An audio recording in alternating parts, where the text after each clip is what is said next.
go. Now you can see me. Oh, jeez. Here we go. We have 7 waiting already and 18 thumbs up. Wow, thank you guys. Hello to Sheila and Alexandra. Yeah, it's kind of like hanging out with friends, isn't it? I don't mind this at all. I have fun with the live streams. What I don't have fun with is farting around with my microphone cord. Hang on. This is why we put a timestamp in the description and in the pinned comment, because there we go. Hello, welcome to my channel. Welcome to my weird question stream for already May 2021. I can't believe how quickly this year has gone by. It's amazing. It's amazing, but it's also like, okay, whoa. All right, so there's 4 of you here. I'm gonna just sit tight for a minute and let a few more come in. Have some water. Hello, Fennec. I actually should have checked that this was full before I started streaming, because I might run out at some point, but it'll be okay.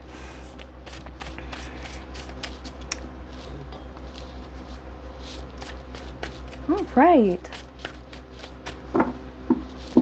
So, hello, Jackie. There, I was missing comments. There we go. Nice, we got more people coming in. Yeah, you guys left really, really good questions in the comments on that post, and it was really hard to pick. There were like 25 different comments with lots of questions, and I had to sort of narrow it down to 5. Hello, Bo. Hello, Marty. Hello, Delilah and Cheryl. We just started. You guys aren't missing a thing. We're only 2 minutes in. And Janice or Janice? Sorry, that's one of those names that you can go sound either way.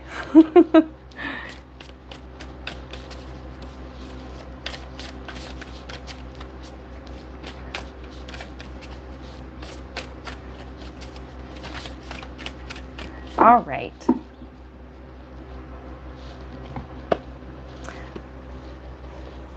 I have written down 5. We could always do more depending on how long this runs, because some of these topics are so fascinating that I just love to go in depth. Oh, we got Keisha and Little Sparrow. Hello to both of you. Thank you for joining. We have 15, 14. Yeah, all right. And we have so many thumbs ups. Thank you guys so much. Here we go. Well, should we go over the questions now, or should we wait till a couple of more come in? I don't mind going over them now. I guess when people join, maybe they'll figure out what we're reading on. Maybe some of you moderators, if you really could do that, like if new people join and ask what I'm reading on, if you could just let them know, that would be really, really great. I appreciate that kind of help. All right, so let's go over the questions. We got 5. So you guys are gonna have to help me pronounce this name. The Oak Island brothers, is it Legina? I did a stream on Oak Island like last year, and you guys had to help me pronounce the name, and I can't remember the last name, but those brothers, Legina, is it Legina? Okay, so the Legina brothers, were they connected to this island in past lives? Why do they feel so drawn to this place? So there could be something really, fascinating there. And then the second one, do animals ever feel empathy or compassion over instinct? Or is it all survival instinct all the time? And the person who asked this question was saying, because, in nature, sometimes like they will, some animals like to just torture their prey, some will eat it alive, some will just eat the babies in front of the mother. No, like, and she was saying like, almost like there's no remorse. But do animals, do they feel that? Like, do they have the empathy? Do they have sympathy? Do they have remorse? I know that, well, we know from having pets and from, maybe if you live in a place where you get some wildlife that comes in and out, that animals can be quite friendly. So yeah, I thought that was a really cool question. The third one, does David Wilcock have a real connection to aliens and alien government alliances? I think he's shown up on that Ancient Aliens show a few times. He's written all kinds of books, and he's done lots of different interviews, and he talks about aliens all the time, and he just seems to be an expert. I'm not an expert on him, but he's an expert on aliens. Now, I have to laugh. I gotta tell you guys, it's kind of funny. The person who asked me that question, they must have just auto-corrected or something, because it came up as they asked if David Wilcock's, like with an X. So, of course, I looked it up, and I'm like, oh, a Canadian rock singer, okay. What does he have to do with aliens? It took me a second. It honestly took me a little bit longer than it should have for me to figure out that that was not the person. That could have been an interesting reading, though. You never know. You never know who has connections to aliens. Oh, Little Sparrow says, I've even wondered that about bees lately. She says, I feel like they're telepathic. That's a good question. You know what? And if we have time, I'll add it.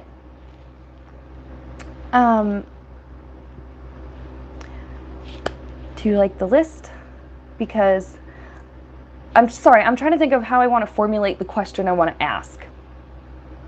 Like the existence of insects, what is their life like? You know, how they only live a few days, like what is their existence like? What would that experience be like?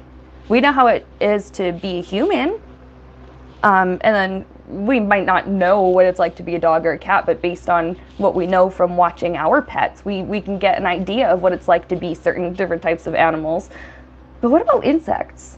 I've always wondered that. Do they each have their own individual consciousness and little soul, or is it one collective consciousness or collective soul that they all belong to? I don't know. It's weird. So maybe I'll add that to the list, actually. Where's my pen? Whatever, Sharpie will do. Okay.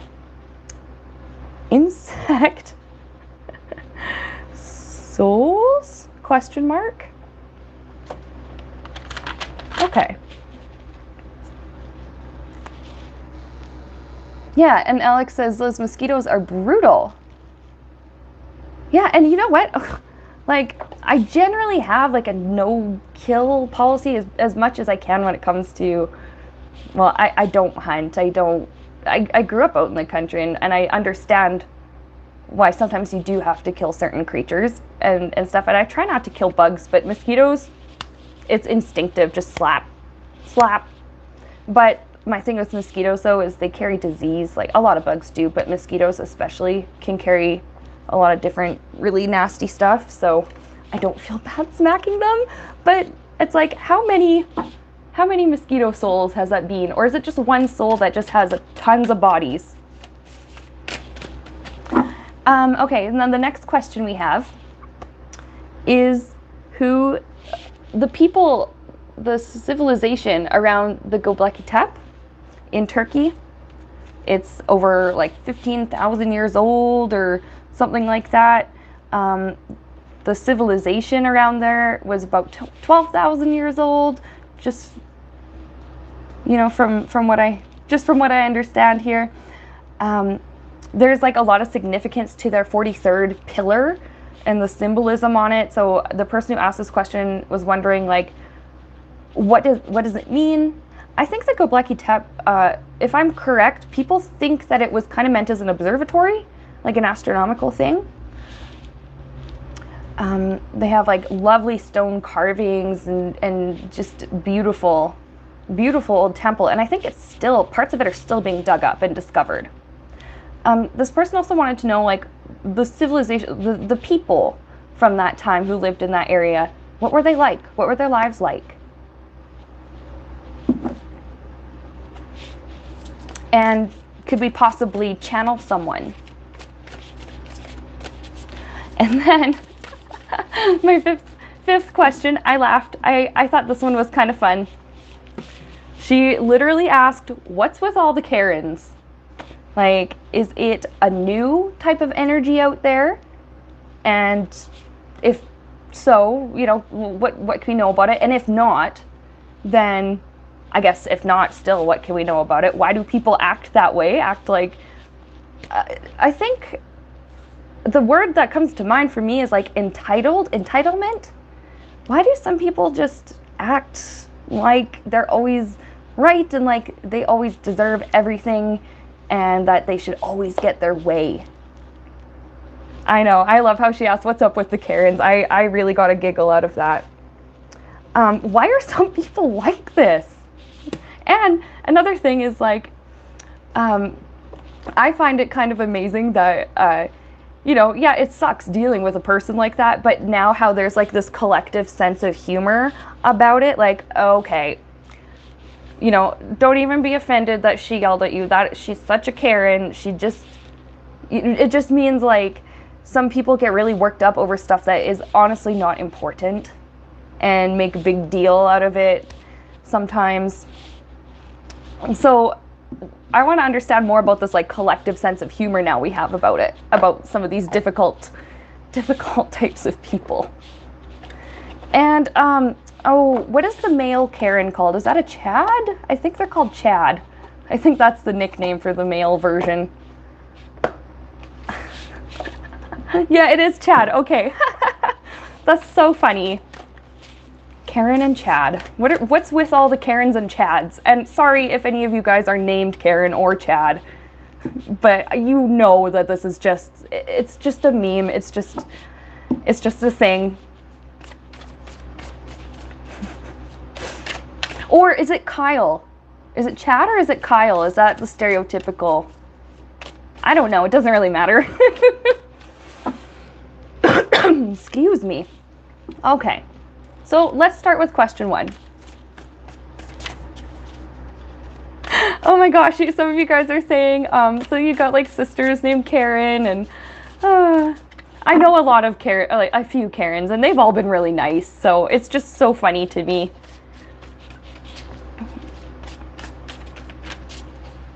Some people are coming up with male Karen names. I see a Kevin in there.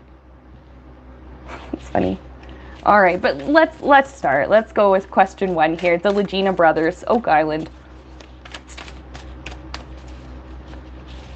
Were they connected to the island in past lives? I'm just laughing because now I had the mental image of every single person named Karen unsubscribing. No, don't go. Okay. The Legina brothers. Were they connected to Oak Island in a past life? And if so, let's learn about it. And if not, what is their connection to the place? There has got to be some sort of spiritual pull. They feel so compelled to go there.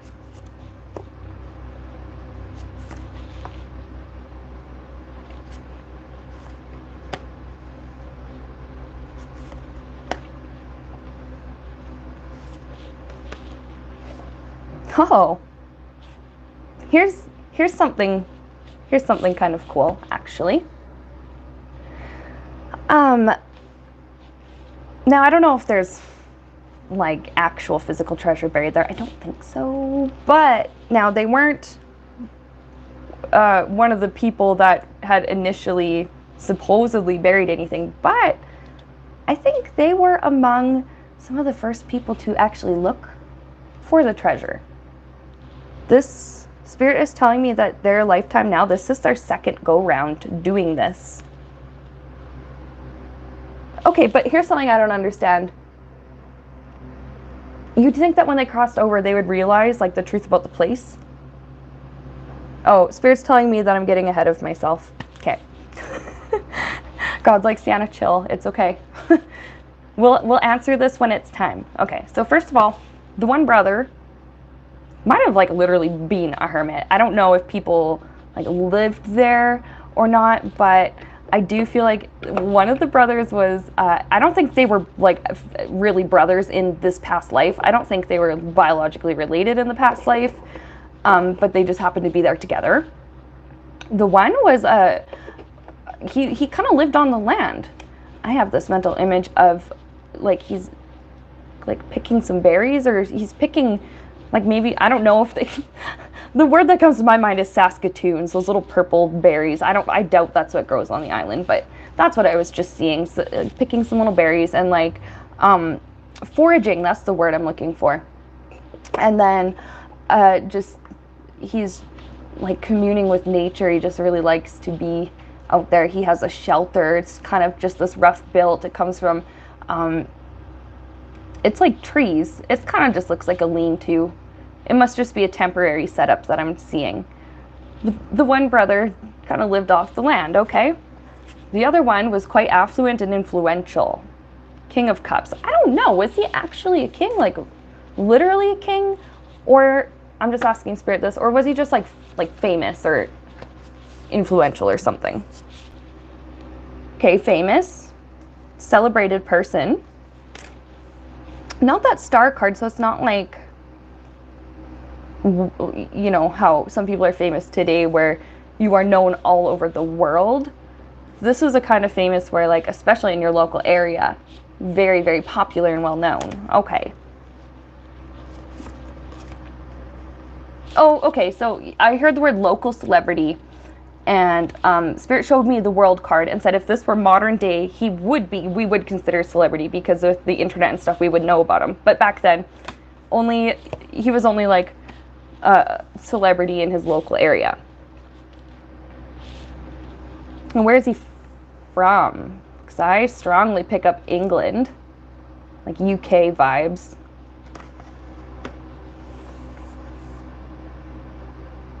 And the one brother just lived off the land, like a literal hermit. Where was that brother from? America. This wasn't like incredibly long ago. I mean, it was like, I'm getting 1880s. For some reason, I see a lot of 8s, like 88. So maybe there was something in particular in 1888. Maybe that's when one of them came to the island. The one who lived on the land was there first. And then this famous guy from England came over. I think this is when he came over, it was 1888. Because America, I just heard America, and it was already a country by then. So this hermit guy was an American guy that came up or whatever to this Oak Island. Okay, so what else? Expedition. But now, this guy would have sent out the expedition. And I'm really sorry, I don't know which brother is which.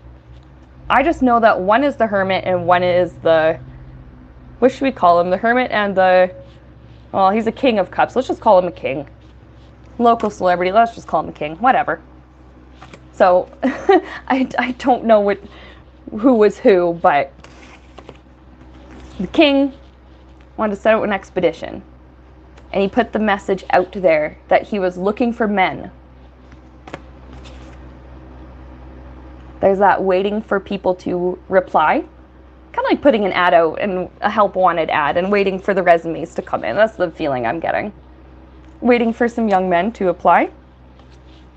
They did find some young men, and they were interested in finding the treasure. They were convinced that there was like actual physical treasure there.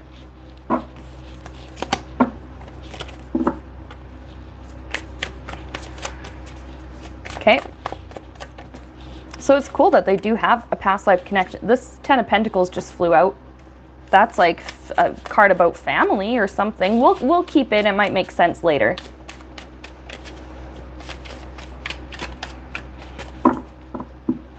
So what else can we know about this really fascinating past life that they had? 1888 was significant. So what happened in 1888? For sure, is it when, I still feel very strongly that that's when like the king guy came over.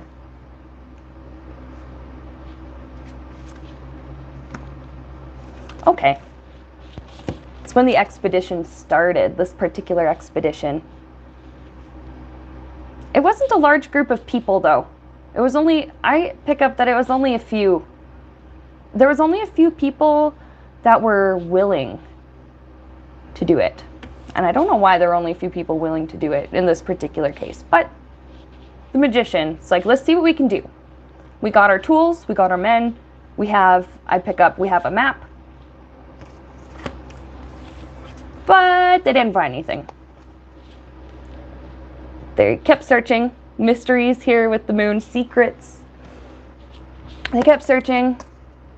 A loss. Overall sense of loss. Like they didn't find anything. But they had fun. There is this like sense of, the word that I hear is camaraderie. They did have fun together doing this.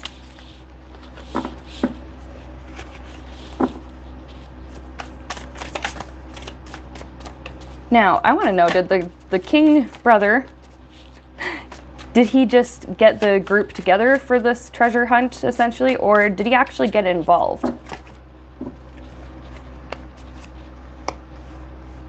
Oh no, he got involved.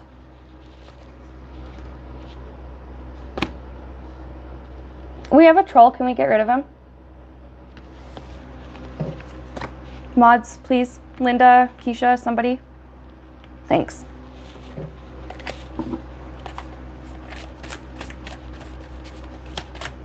I don't know if they meant to troll or not. It's just, yeah. Thank you. Don't mean to be rude about that at all. Just, I don't like having that. Okay.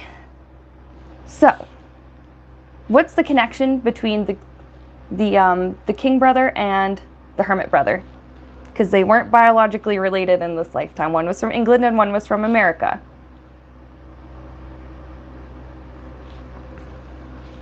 So what was their connection?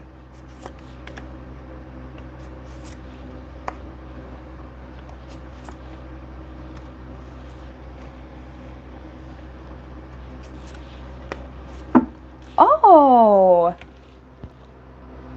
here's something interesting. Okay, all right. Their connection. They came from different parts of the world. Something they had in common, there was like a delay in, well, finding like the treasure. I feel like the hermit brother did originally come to look for the treasure, but it wasn't like his main goal either. Like he wanted to find it, but at the same time, there's just part of him that just really wanted to be in nature. And then the king brother's wife, this Queen of Wands, I pick up that was his wife, stumbled upon this hermit. She was kind of nervous. There's this insecurity here. They were both nervous about each other. You know, oh my God, who are you? Wait, who are you?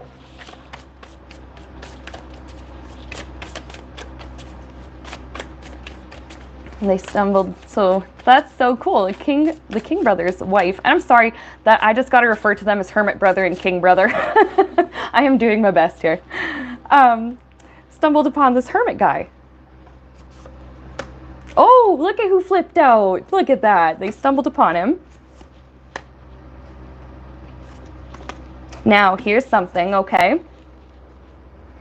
This Page of Pentacles represents how well King Brother and his men and his wife knew the land, which I think was a little bit. They had done their research. But Knight of Pentacles is more, it's the next step up from a page. It's a little more mature. This hermit brother had a slightly better understanding of the land. So there's also like an offer here.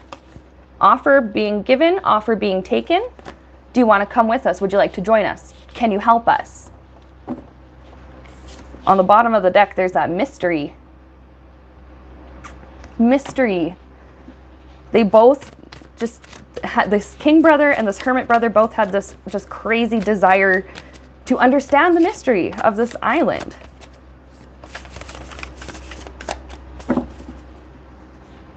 All right. So yeah, they do have a connection in a past life. They did go there, 1888. I haven't done really any research on that. I'm gonna have to look it up now, if any, you know, what kind of expeditions and what people did on the island around that time. I'm gonna have to look that up because, and if I don't feel like it was literally a king, not like the King of England. I don't really know about that, but definitely someone like famous, somebody wealthy I do pick up. And then a guy that just liked to live off the land. I really, really like that story. So, okay, now what about the connection? Like, what about this lifetime? Because here's where Spirit's saying, okay, now I can answer your other question.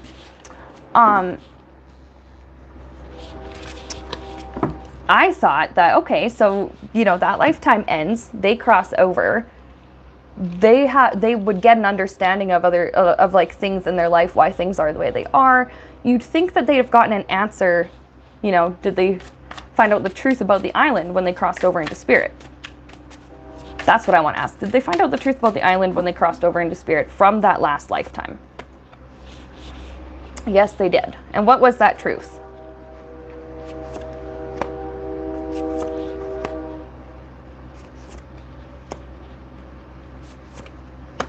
Okay.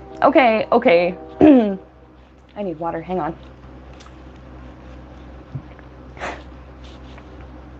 This is gonna sound so corny and cheesy. Oh, hang on, I gotta fix this. This is gonna sound, yeah, really like, I don't know. It's gonna sound cheesy, but they learned that they actually were kind of missing the point. Now, they did feel an intense pull to that island in that lifetime. It was never about the real physical treasure. It was about finding yourself. That's why it's so cheesy. About finding yourself. It was about finding God. There's something here about the hierophant, about connecting to God and finding God. And therefore finding yourself. And when you find yourself, you find God. When you find God, you find yourself. This was a spiritual treasure. There is still strong energy on that island, very strong spiritual presence. I'm hearing the words blessed ground.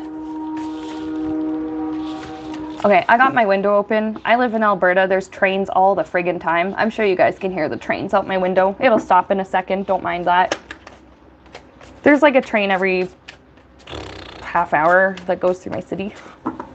Oh, it feels like every half hour. It's probably not, but... Yeah, Cheryl, you get them too. Yeah. Oh yeah, you guys are just neighbors to us, eh? So. All right. So why did they come back to the island in this in this lifetime, this present lifetime? What's the deal with that?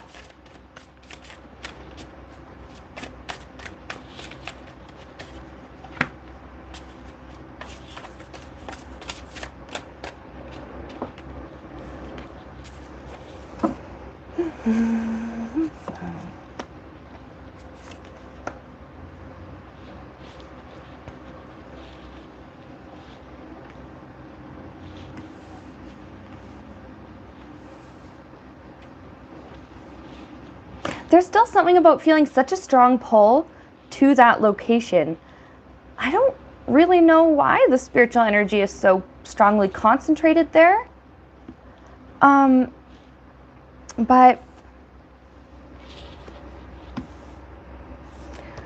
something here about, I'm hearing spiritual blinders.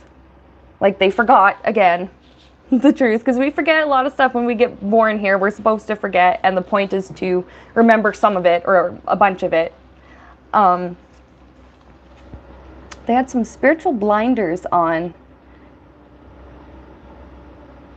Oh, okay, I get it. So I'm kind of just listening, and I was getting that the challenge was to come back and do it again, see if this time, because the last time they didn't really come to the spiritual conclusion. They didn't really think, they didn't really go too deeply within, but this time to see if they can tap in spiritually. And of course, there's the camaraderie again. You know, the brothers working together, they have like their crew, they have everybody else that helps do, well, I mean, and the people who help like to film their show and stuff like that too. They enjoy this. They enjoy the friendships. There's a lot of friendships are formed at this place, at least for them anyways, it seems like.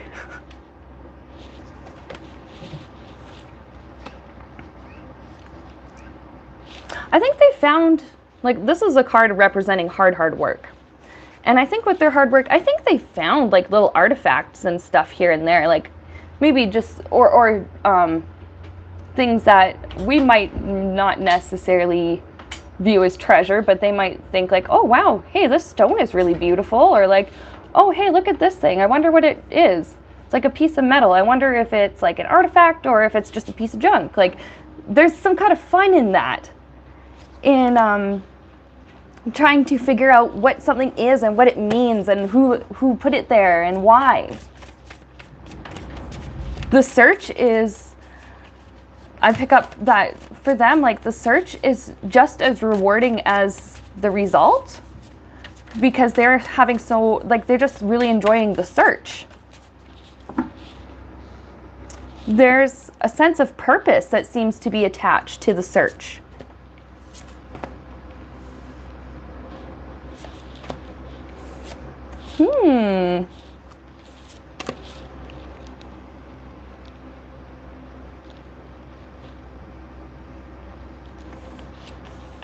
There's this energy of stuckness and confusion with 8 of Swords. Stuckness, entrapment, just arrested development is usually the term I use, just not really going anywhere or progressing.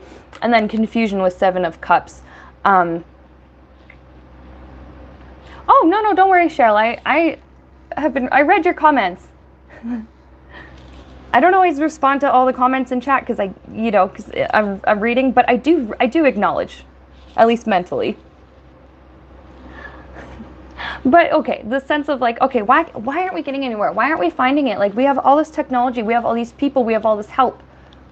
What are we still doing here? And like, it's not that they like want to give up, but there's this like, why are we doing this if we're not going to find anything? But also, where haven't we looked yet? What else can we do in order to maybe find this treasure?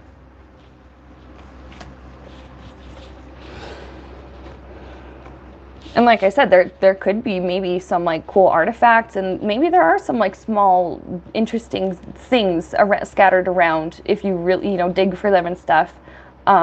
Maybe there are, and like leftovers from people who've been there in past decades and century and stuff like that.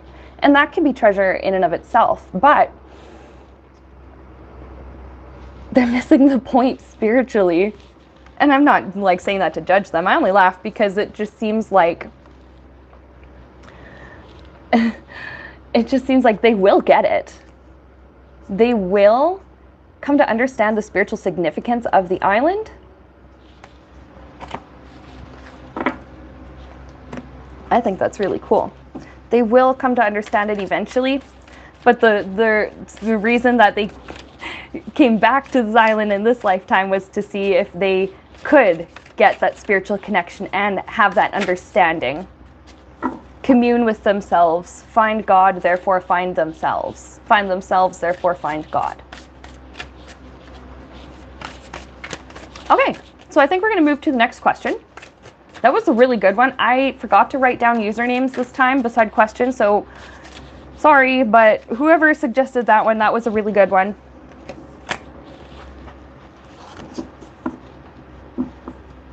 Oh, Cheryl says there are old ghost towns all throughout BC, British Columbia, for you guys who are not Canadian. Would be neat if I picked up on a few stories in the future. That would be cool. And you know what? I have, no, actually it was my sister's book, and I think she has it again. It's Ghost Stories of Canada, and on my shelf right now I have Ghost Stories of Alberta. And I was wanting to do some research on these things and like read on some of these like people and places that are supposedly haunted. It'd be cool if I could go to a couple of them since it's in my home province, but that is a really good idea though, Cheryl. Ghost towns are fascinating to me. Residual energy is something that I'm just fascinated by too. Just energetic imprints of things that had happened. So next question is changing the subject entirely. We're going to talk about animals. Do animals ever feel empathy or remorse or compassion over instinct, or is it all survival all the time? Now, Spirit's telling me right away that we have our there's a difference between domesticated pets and wild animals. But let's look into it. So what should we look at first then, Spirit? Pets? Pets, maybe. Do they... I think we know that they feel things like love, empathy, compassion. But what else can we know about that? What else do they feel? That's what I want to know. What other things do our domesticated animals, our cats, dogs, birds, bunnies, various rodents, etc., etc. For the most part, because every animal is slightly different. Some are said to be more intelligent than others. Some are just, I don't know. What else do they feel?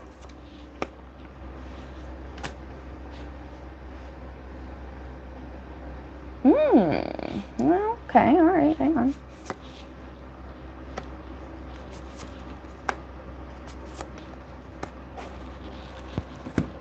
Yep, there are things like love and compassion. Oh, thank you for your super chat, Cheryl. I appreciate that. So yeah, okay, love and compassion. They love their humans, usually. If the humans treat them well and love them, they will love the humans. Some animals will still be attached and love humans that mistreat them, and that is really heartbreaking. But we know that our domesticated ones, yes, love and compassion.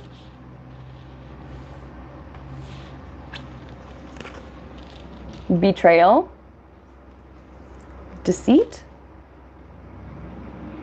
Deceit. That one's interesting. I think this is more so within like animal interactions, not animal-human interactions with deceit, but you never know. Also, sneakiness with Seven of Swords. Okay, so sneakiness. Betrayal. I want to know, yeah, Little Sparrow brings up a good point. She says, oh, maybe hunting turned animals off of us? I want to know, what kind of betrayal is it? Is it human betraying an animal, or is it an animal betraying the animal? I hear from Spirit it's both. Okay, so it's both. From other animals and from people.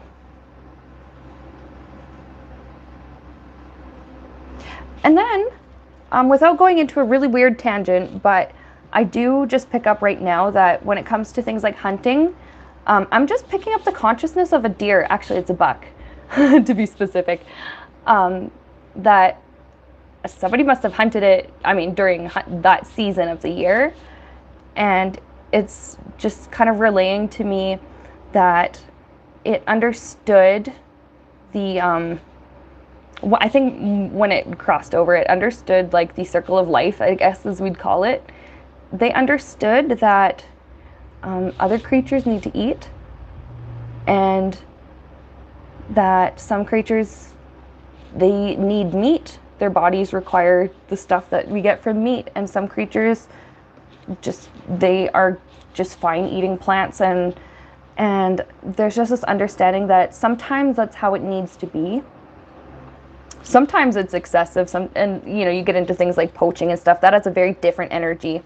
But like hunting for food and things like that, it seems as though spiritually most animals have an understanding that that's life. You got to eat. Animals hunt.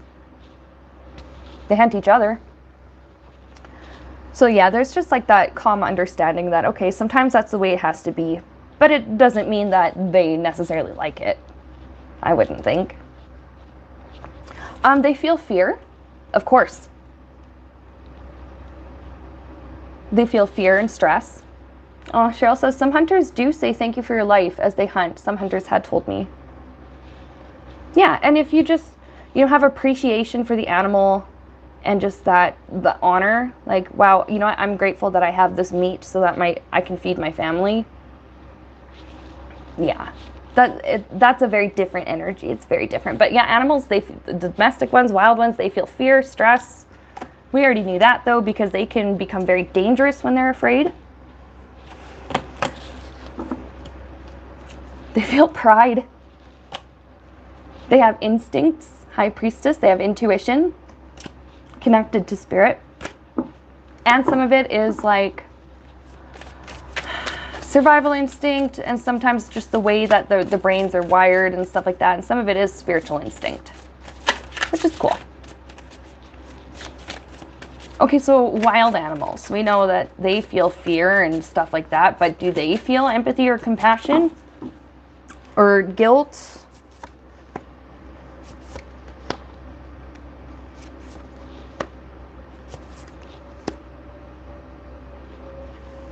Are wild animals more survival all the time?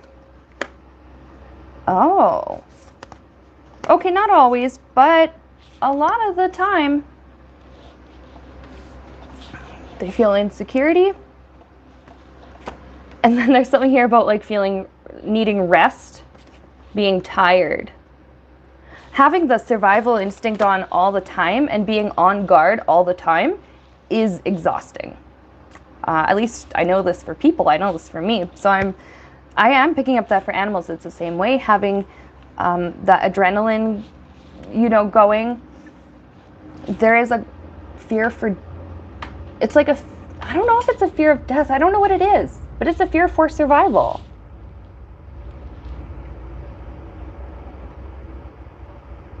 What is that? Yeah, it is kind of like just fear for survival. I guess we could equate that maybe with fear of death. Weird. There's fear, and there's always thinking about it. I hear they're very aware of death. Always thinking about it. Because they're always thinking about survival.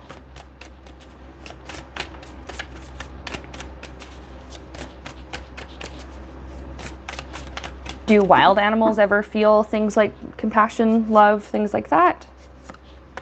Yes, they do. They do sometimes. Well, and Ellie makes a good point. Fear of humans. Yeah, okay. Yeah, that's a good point too, because humans have proven to be quite destructive when they want to be. And even when they don't mean to be. There is a fear. That is a really good point. Probably a fear of humans.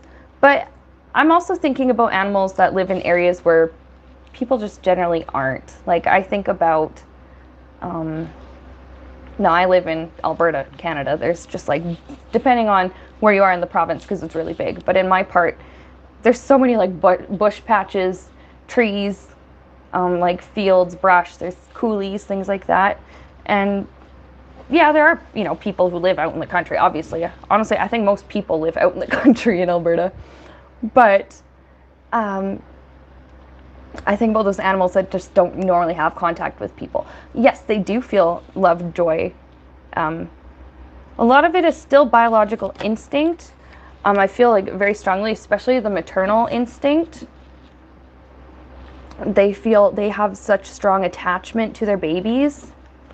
And you know what, we could consider that, they love their babies, but there's also this, and in people, it's the same thing. They figured it out. It's a hormonal thing. There's oxytocin, I think it is. And it's like helps people to bond, helps moms and babies to bond, and dads and babies to bond.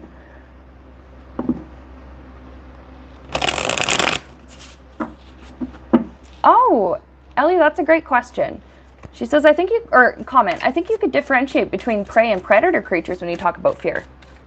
I wonder, yeah, that's a good question. Is there a difference between predator creatures and prey creatures when it comes to fear?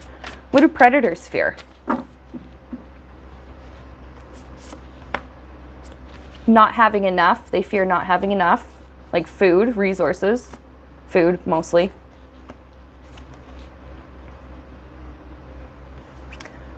Reliable food source.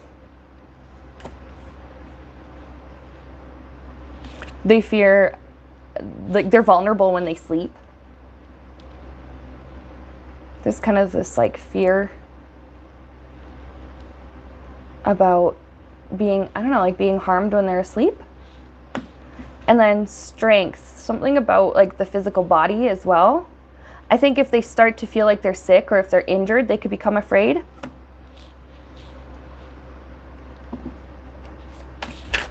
Yeah, just like Cheryl's saying, bears would probably worry about not having enough fish.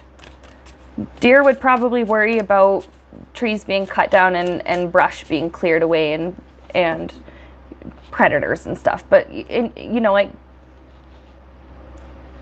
exactly. Lions probably worry about a lack of, well, you've seen The Lion King. They had to go way, way out of Pride Rock to even find food because the hyenas ate it all. Lack of food, lack of things to help them survive.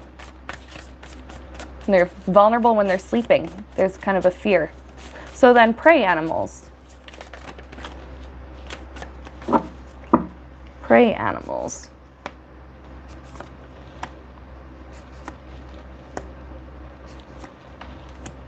They become afraid for their babies. They become afraid of losing their babies, and I think losing their homes as well, like habitat loss. I think they become, I don't know if it's something like they always have fear of, but maybe when they know, if they notice that something is different, like some trees have been removed, or there's humans around, or there's machinery, like there's sounds they don't recognize, smells they don't recognize, that can cause them to become afraid. That's something that I pick up as well. Prey animals, afraid of traps, afraid of becoming stuck in traps, or stuck in, I have a mental image of a little deer. It's like a little doe, and she's walking through like really thick, tangled grass, and there's like really gnarled up branches and just dead trees and crap all over the ground, and she's tripped a couple times, and she's really having trouble getting through it. There's fear of being stuck, because if you get stuck and you can't get out, someone's going to come along and eat you. Now I have the Wheel of Fortune and Justice. And with this, I was picking up, like, it's just very spiritually, again, with the circle of life. And something being balanced out. The inevitability of either being eaten or of death in some form. But why are they afraid? Do they have this innate understanding of this is nature, this is life? Do they have that understanding? I have been trying not to do this recently, like clarifying. But what does that mean?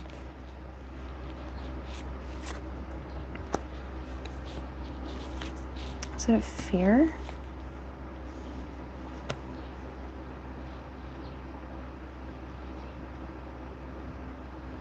Okay, you know what? There's people here with the Emperor and then death. Hunting, okay. Afraid of being hunted. And yeah, the thing with prey animals, it's like, I don't want to say that it's like just part of their life that they should just come to expect to be eaten or killed or something, but it does happen a lot with them. There are some prey animals that, you know, they live to be old and they die because they're old or whatever, but you know, it is just a part of life for them.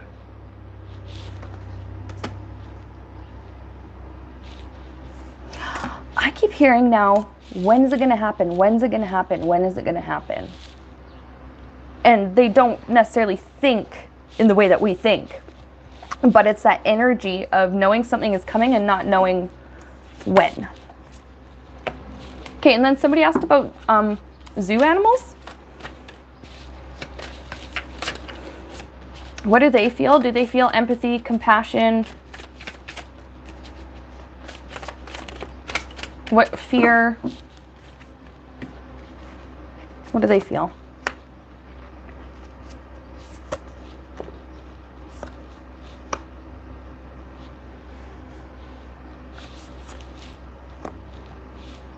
Their energy is a little bit different. Okay, you know what? I'm gonna actually put these cards away except for the hierophant. That one came out and I need to keep that one. Or actually, here we go. The hierophant, meaning they do feel as though they are part of something. They have an understanding that they are a part of something. Okay, now I'm going to put the hierophant back. I'm going to shuffle these. Animals who have been taken from the wild, they were born in the wild and then got sent to a zoo, are different than animals who are born in a zoo and grow up in a zoo. So what about animals that were taken from the wild and brought to the zoo? How do they feel? What kind of stuff do they feel? What do they go through? Fear or afraid. But some see it as a new journey. Like, where are we going? This is new.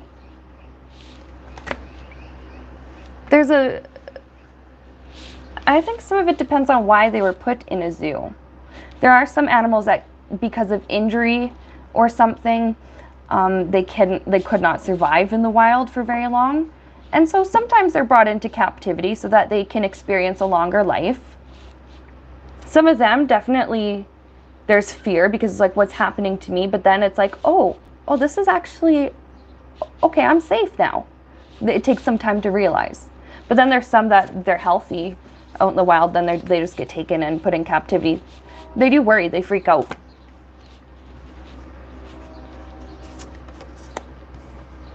And then eventually they settle, kind of. I want to know if they experience PTSD.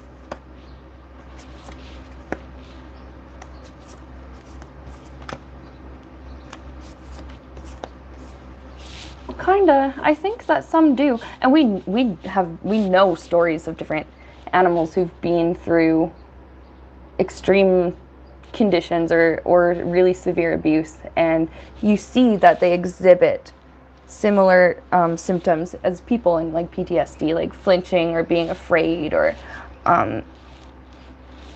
sometimes we watch dogs sleeping and they kick and they're dreaming, like nightmares, things like that.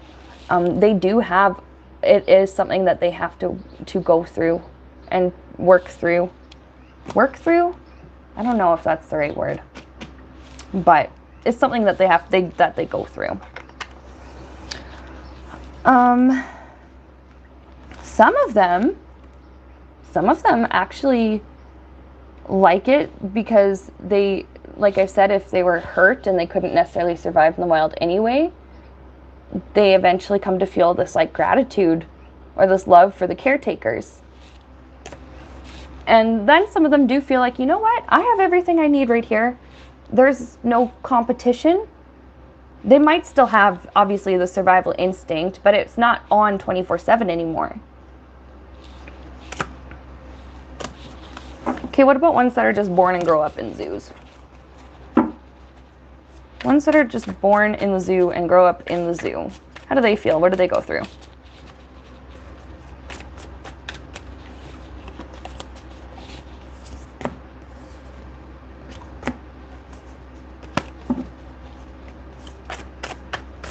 And I want to know, do they ever get this feeling like something is missing, like they belong somewhere else?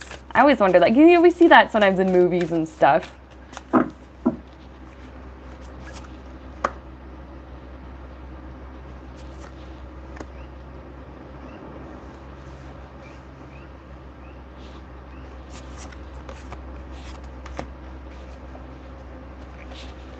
Not really. Ooh. Thick hair problems. I had a rubber band just snap. That's okay. I'll just put my hair back here. It'll be fine. All right. Well, they just see their it's like their biological family. They have the mother and the father, and then there's the other animals in their exhibit, and probably the other animals in the place nearby. The nearby exhibits they consider like a big family, kind of. They consider that a big family. And there's families and people and their kids, they come here and see it too, to see the animals and stuff. The animals see that there's people families. Oh my God. So what just came in is I don't know what zoo this is. It's a baby zebra, just a very, very young little zebra that I don't know why I'm channeling a little zebra. But he's like with his herd and his mommy, and there's like a couple of other ones around. And then he watches the people walking past the exhibit and look in and look at him, and he thinks that he almost thinks of it as like they're the exhibit. Like he thinks of it as we get to look at people all day. So it's just it, and I'm hearing this it varies from the individual creature, just like with us, how we perceive reality is very different. How I see reality is probably different than how you experience reality. How that little baby zebra experienced reality is probably different than the, elephant that was stolen from the wild. Probably different than how she sees reality.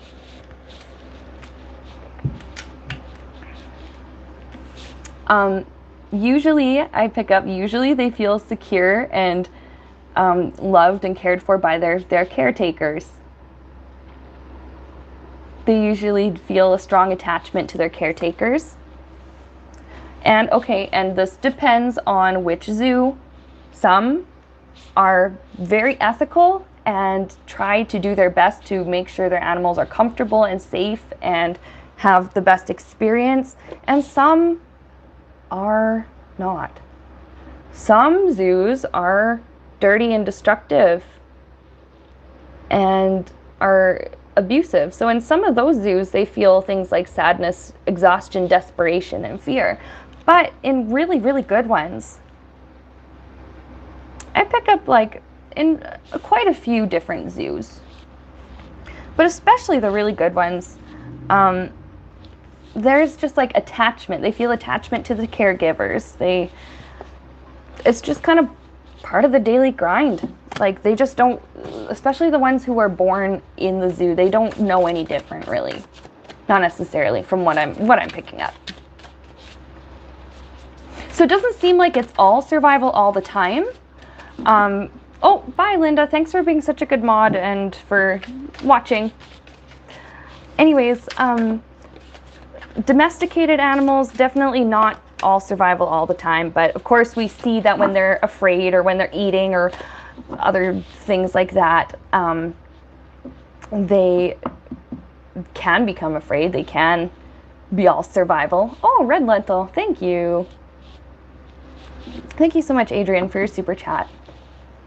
And then, yeah, wild animals, different ones feel fear for different reasons, depending on what they are and their situation. Brenda, good question. Brenda's asking, what about animals who are tested in labs? How do they feel? That has a different energy than the zoo.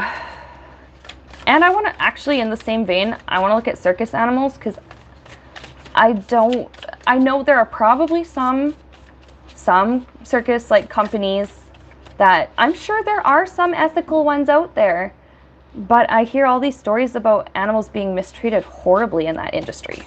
So I do want to look at that as well really quick.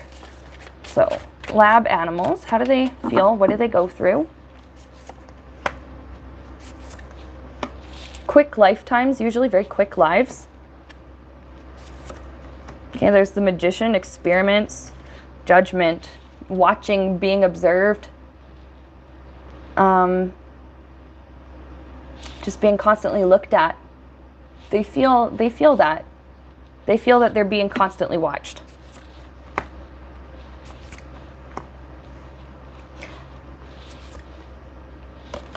Yeah, okay, there's exhaustion, a little bit of trauma. This is a card that I have, sometimes comes up for like things like PTSD, etc. A little bit of trauma. But some of them, I'm seeing like the mice and stuff, and bunnies in particular, the ones that they can reproduce quite easily, and they can have lots of babies. They can, they grow and mature quickly, and they gestate quickly and stuff like that. some that are just kind of born into the lab see it as kind of like a little family, like a little, I'm seeing just like a little family of mice, a group of mice. Some are, I have the strength card, some are strong. What does that mean? Oh, no, it's in conjunction with the temperance spirit saying you didn't pull them, you need to pull them together, put them together. Strength and temperance. Because some, I pick up some get it like adopted out.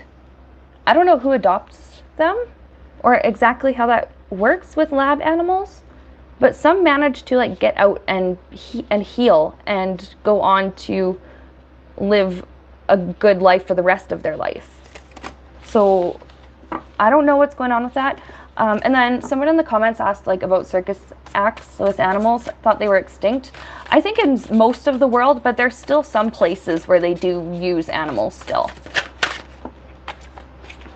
And I just want to know quickly how those animals feel. I think we have a good guess.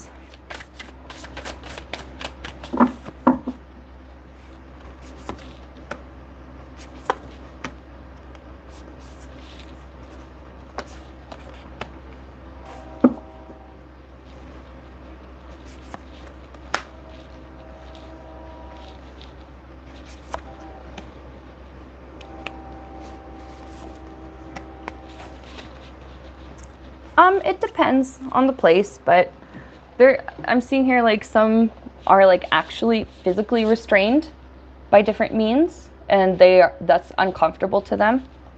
They can feel like betrayal from their caretakers sometimes, or just from humans just in general. Is it humans in general, or is it like specific people that they can feel betrayed by? Sometimes trainers, sometimes the crowd. Rob, thank you for your super chat. I appreciate that. Yeah, I think does Russia still have circuses like with animals and bears and stuff like that?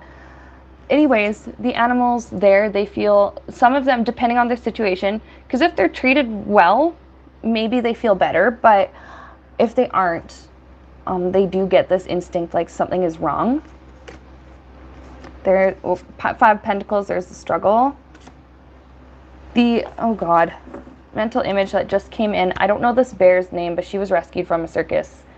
And she was just she lived in a tiny little box or cage or whatever. It's tiny considering she was a friggin' bear. And she was walked around in circles. She was let out into the wild, and all she did was walk tiny, tiny circles. She didn't know she could go other directions. She didn't know that she could actually explore. I see something here with like breeding, with the Empress, breeding. Some don't mind it, but some definitely hate it, being bred. I don't know what breeding and stuff has to do with circus animals, but that's just what came up. I don't know very much about those kind of things. All right. So those are the first 2 questions done. Somebody asked a question about an octopus. It was a really weird kind of octopus with like different hearts and brains and stuff. And they're wondering if I could read on it, and I'm not going to at the moment. We could add it to like next weird questions or something. I just don't know if I'm going to look at it quite at the moment. Oh, Little Sparrow says, wow, I just looked it up, and it's true. You can adopt lab animals. After their purpose is complete, they are adopted out. Oh, that's good. Yeah, so some do go on to have good life after they've been through something. And it depends on the kind of testing too, I think, what they go through. Some kinds of experiments are definitely more harmful than others. All right, so now we're going to talk about aliens, because it's not weird questions if we don't have at least one question about aliens or past lives. David Wilcock. Does he have a real connection to aliens? and or alien government alliances. Does he actually have connection to aliens? Because he seems to be like one of the biggest experts on aliens from what I was able to gather. I try not to do too much research on people, but I did have to look him up because I didn't actually know who he was.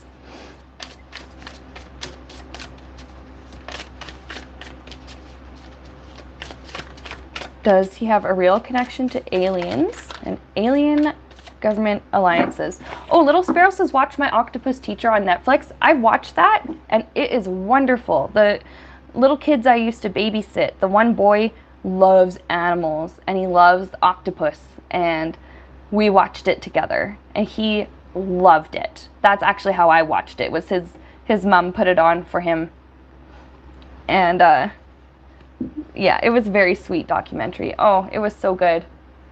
It made me cry. I actually did have like tears at one part. Oh, sweet. It's a beautiful documentary. But David Wilcock, do you have a real connection to aliens and alien government alliances? Let's see. What is up? Yeah, I watched it like two and a half times. The little boy I looked after, he really liked that one. All right, aliens and David Wilcock. So let's switch over. Does he have a real connection to aliens and alien government alliances?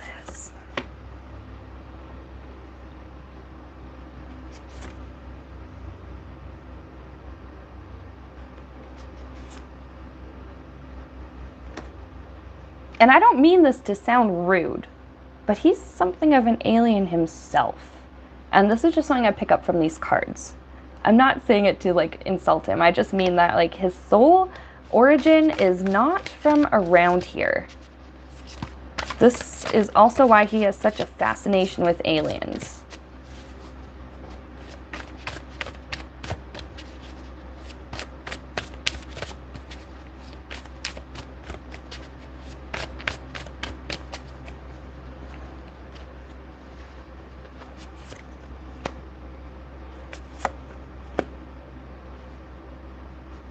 And what do aliens think of his research? That's what I'm going to ask. All right, well, cool. But here we go. Real connection to aliens. This is what made me say he is kind of an alien. His soul is from, I don't know where, but it's not from around Earth. His first bunch of lifetimes were from elsewhere. Earth is not the first place he's ever incarnated, that's for sure.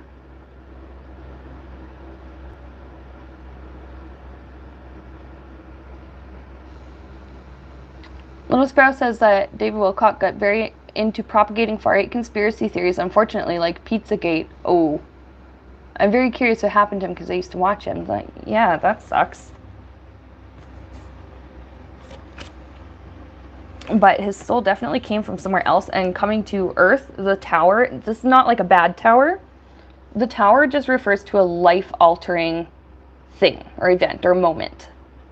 Coming to Earth was very life-altering for him, for his soul, because this was like, to him, this world is like a foreign planet. To his soul, maybe, not to like him personally, unless maybe he does feel that way. Some people do feel like they don't belong here. Some people feel like they just didn't come from here. Maybe they feel like okay, like, yeah, in this life, yeah, I do belong here, but this isn't it. There's more. Some people feel like that. And I wonder if he maybe feels like that about his life. Here's his research. I'm hearing conflicting information with 5 of Wands. Conflicting information. What does that mean? I'm hearing overlap. Certain alien facts overlap. What does that mean? Okay, now I'm being shown there's, just like there are different, ooh, no. No, what's the best way to describe this? Sorry, you guys. I get mental images that my clients will understand this really well, that I get mental images that I don't always know how to explain. There's different types of aliens. That's what I'm seeing. Different types of aliens. I'm seeing different categories. And each category or each type has its own characteristics, but two different types of aliens can share similar characteristics. So I think that might be where some of this conflicting information or like overlap comes in. I got the Magician. What's the Magician about? Channeling. Like he channels. I don't know if he's aware of it, but like when he does his research and his like he would do like, I think he wrote books and stuff. Like he was channeling information from some of these beings. He communes with them. Like they see him as a friend.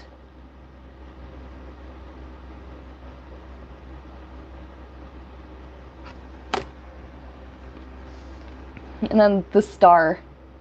Like he is a star being. I keep hearing Pleiades or like Pleiadian. I don't know too much about that kind of thing, but I think you could describe him as like a starseed or a Pleiadian or something like that.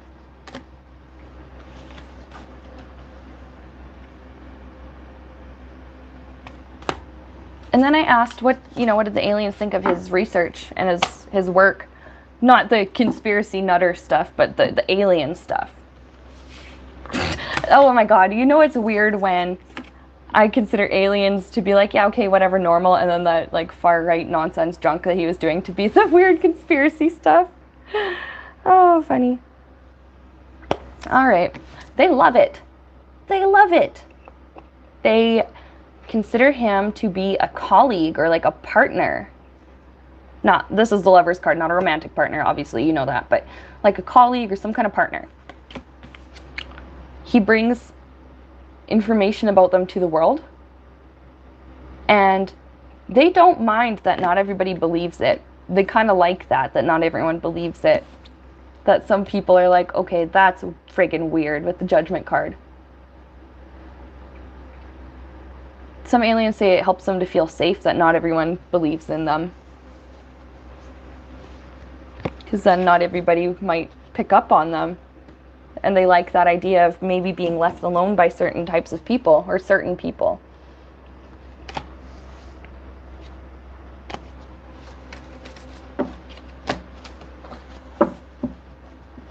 Does he have a connection to some kind of alien government alliance? Oh, also this guy is pretty psychic, but what I'm feeling is that, I don't know, is it shut off or is his psychic abilities like open? Oh, his third eye and crown chakra are way too open. They're out of balance. They're too open. Racing thoughts also with Page of Swords. Some people might see it as like I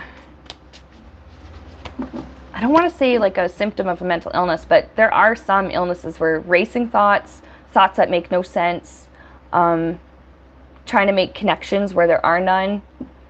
Sometimes that's a symptom of like certain mental health issues, and sometimes those are symptoms of the third eye and crown chakras being way too open. He needs to, I don't know if he's going to know this or know how to do this or be even consciously aware of this, but he needs to maybe get some like energy healing or Reiki or do some kind of meditation to just not close the third eye, but instead of it being like wide open like this, just a little bit like squint the third eye, not have it so wide open, just squint it, not close it, and then have the crown chakra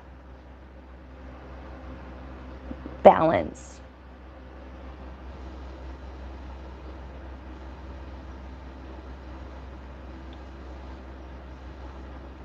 Oh, who are we reading on? We're reading on David Wilcock. Oh, thank you guys. And now the chat's like filling in the new person in. Thanks, guys. Yeah, alien expert apparently. So he thinks he's the reincarnation of Edgar Casey. Somebody just said.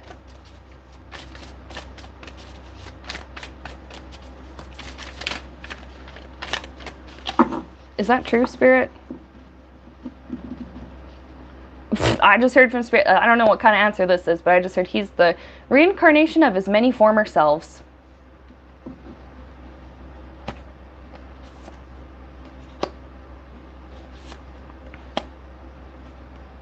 But yes or no? Is he reincarnation Edgar Casey? Spirit just straight up said, I don't want to give you a yes or no. He's the reincarnation of his many past selves. That's all I got. So he could be. But I don't think so. I read on Edgar Casey and I actually really strongly got that he had reincarnated already, but he's somebody else. I'm pretty sure I remember reading on that he's like in his lifetime now, like he's a child, still growing up. Yeah, I don't really pick up the connection between Edgar Casey and David Wilcock. They maybe share similarities, and maybe, you know, he has taken on aspects of that person before coming to Earth. Like maybe in spirit, it's like, here's some people that did same thing or similar thing that you're going to be doing on Earth. Here's some things that you can learn from them. But I don't pick up like a direct correlation or anything. No. Oh, in the same vein, when we're talking about people and aliens, I want to read on, I don't know if I'll do it today, but let me know if you ever want a video or something on this. Like, is Elon Musk an alien? I wondered this forever. And I'm not saying it to be rude.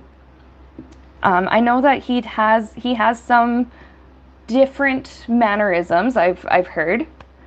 And, you know, some like really smart people are just kind of quirky and weird like that. Some people who are like very talented in one area just have weird quirks. But I've always wondered if he was maybe an alien, like if his soul came from somewhere else. I wondered too, because he was very highly connected to Tesla spiritually. I learned that when I read on Nikola Tesla last year. And I want to know what their connection is too. But I feel like that's something for its own video. I could go so in depth on that. Yeah, at least asked if I think he does have Asperger's. I think he recently said something about that. And that's why I wasn't trying to be like insulting or anything, suggesting that his soul came from elsewhere in the universe, because I really had that strong sense before I even learned that he was on the spectrum.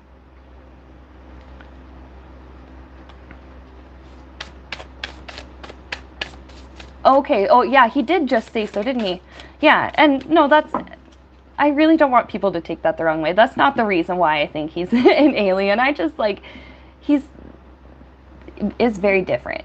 And okay, I guess that makes sense why he has some interesting mannerisms. I guess that could explain some of it, but I don't know. I just always kind of felt like his soul just on a spiritual level just came from somewhere else. Like Earth is not, this is not the first place he's incarnated. He's come from other places. Tesla was like that too. Tesla was a 7th density being. And he really had a hard time. He was really a weird guy when he was in the human, when he was in spirit, when he was in the human costume. So I kind of wondered if Elon Musk was maybe like an alien, or if he was from just a different density than most people. I think we'll do a video on that at some point. I think we're going to move on to question 4. Now this person was wondering about the Gobleki Tepe in Turkey.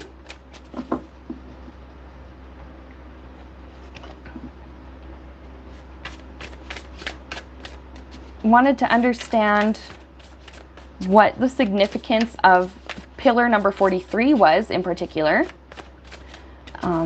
The civilization of the people who lived in that area.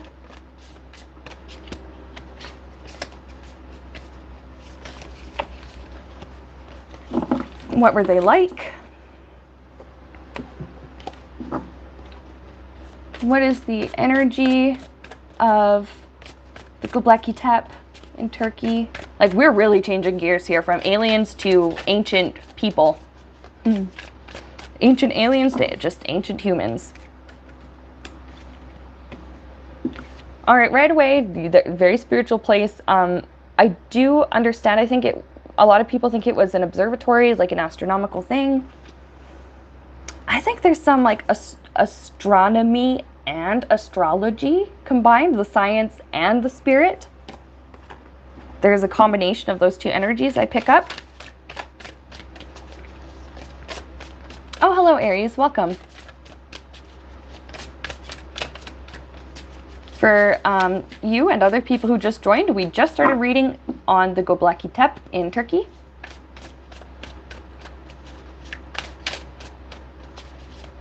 I think that's how I say that word, Gobleki Tepe.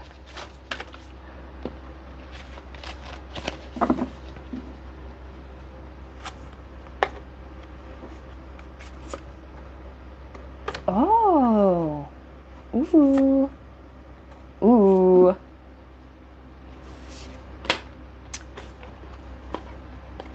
Now, I'm reading on now also the civilization of the people from that area. The civilization is over 12,000 years old. Some people would go. Now, what I'm picking up, of course, I'm not like an expert. You guys already know that. But some people would go back then in that civilization, go to the place, to the temple or whatever. They wanted to receive information. And this is information and spiritual blessings and gifts. And notice how these are the pages. The people saw themselves, I think they believed in deities. The people saw themselves as maybe like the children of certain deities. And they went there to receive like word from spirit, receive a gift or a blessing from spirit, from the gods, to justice, to receive advice. I'm just pulling off the bottom of my deck right now. To receive advice.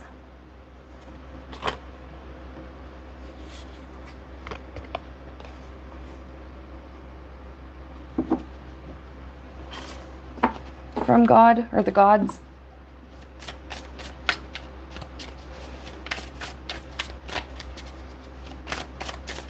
What was their civilization like? It's hard reading on an entire civilization. There's so many different energies, huge collective energy made of, it's like a blanket or a sheet made of, you see just the whole sheet, that's the civilization, but you look really closely and you see all the threads, and you get the ones with like the 1800 thread count or the however many thread count, right? And each of the individual little threads, those are people, those are unique little individual energies, and they all make up one huge, great big civilization. So that's why it's kind of hard to read on a civilization as a whole, but it is and it isn't. So let's see what we can get. The civilization, I don't know what the people were called that lived near the area of the Gobleki Tepe in Turkey, what is now Turkey.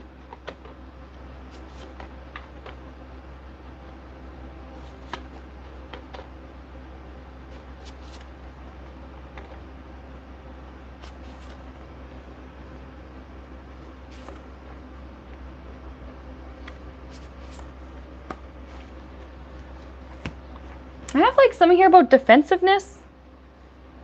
Maybe I don't know, maybe they just were always like ready for battle or war.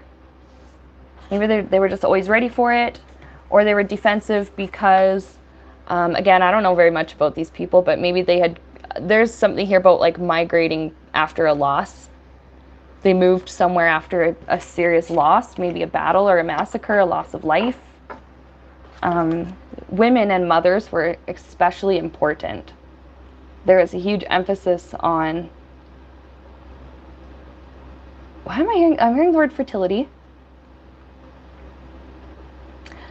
They kind of saw like pregnancy as like a blessing or a gift from the tongue-tied, from the divine.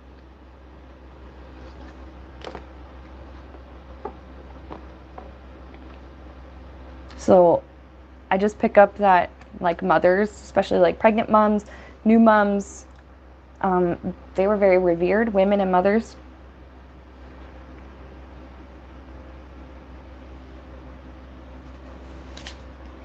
Yeah, I have all these cards for like being very family oriented, sharing, integration. What's mine is yours, what's yours is mine. So I don't know, maybe there was like a communal type of people who lived around there. I also have here with the Queen of Swords, they were intelligent.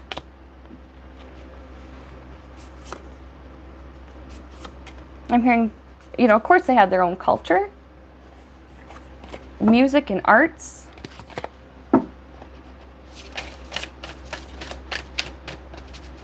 What else? I have a card that flipped out. Where is it? I mean, okay, yeah, this is a judgment card, but it's the musical instrument. They had like, I think they had like a rich culture with like their own different types of music. I'm just seeing like music and dancing here with that judgment, just like the art. I don't know what the angels on here or the people on here are supposed to be doing, but in this case, it really looks like they are busting moves.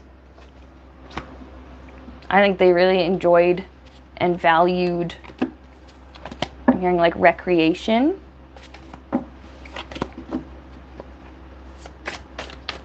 Celebrating when something was complete. When what was complete? When what was complete?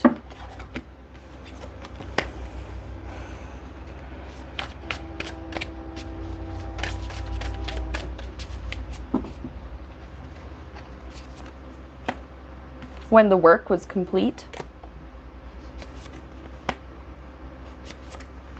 Celebrating new ventures, new journeys in life.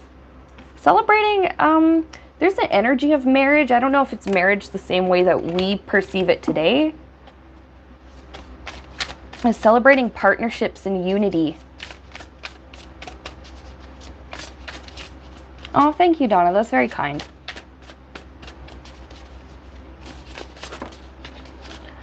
And what was the significance of pillar number 43? I don't remember what was inscribed on the pillar, what was drawn on there. I think it's like a scorpion and like a, I don't know, a couple of things. And then there's, I don't know if it's 43 or if it's one that they thought maybe told the story of a comet strike from 1,000 years prior to it being, that art being made. I don't remember if it's that one or not. That's what some people think. Scientists are like really doubting that that's what they're referring to. But what's going on with that pillar 43? What's going on? Why is it so significant? I'm hearing they are all significant.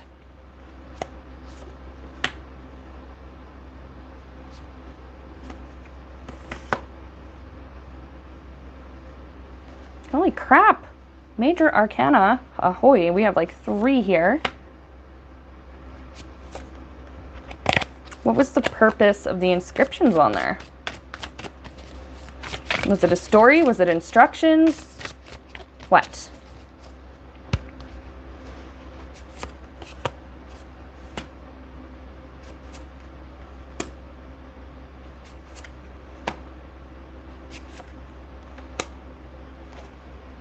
Interesting.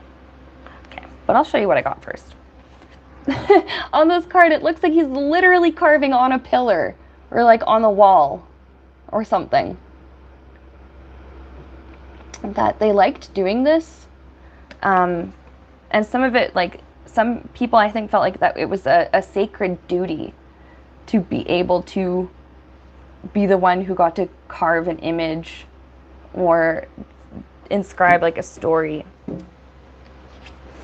That one's significant because oh.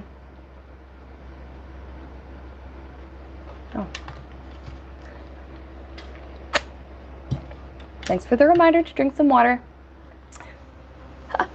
My mouth was getting pretty dry. I talk nonstop during these streams because the message hasn't fully been understood yet.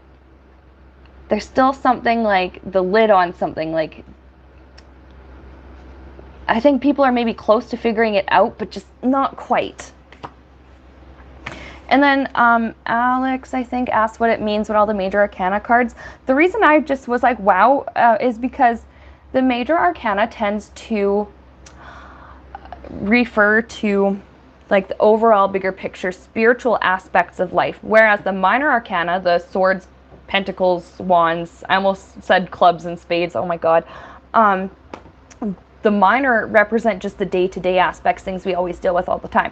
But the major is talking about like overall spiritually. That's why I was like, oh wow. Huge spiritual significance. There's something here about teaching others or helping others. There's something that what they inscribed on that pillar, they wanted people to understand. Now, forgive me if I have the number wrong. I think it's 43. I think it's one that I think it depicts, people think it depicts a comet strike, because it's that image that keeps coming to mind. So again, apologies if I have my facts wrong, but there is, I pick up a strong story to tell, huge spiritual significance, especially to the person who like put the images on the pillar, because it's almost like they were channeling when they were doing this. When they received the images, they received a story. It was a story about, there's something here about like love and togetherness, partnership, things seeming to be going okay, and then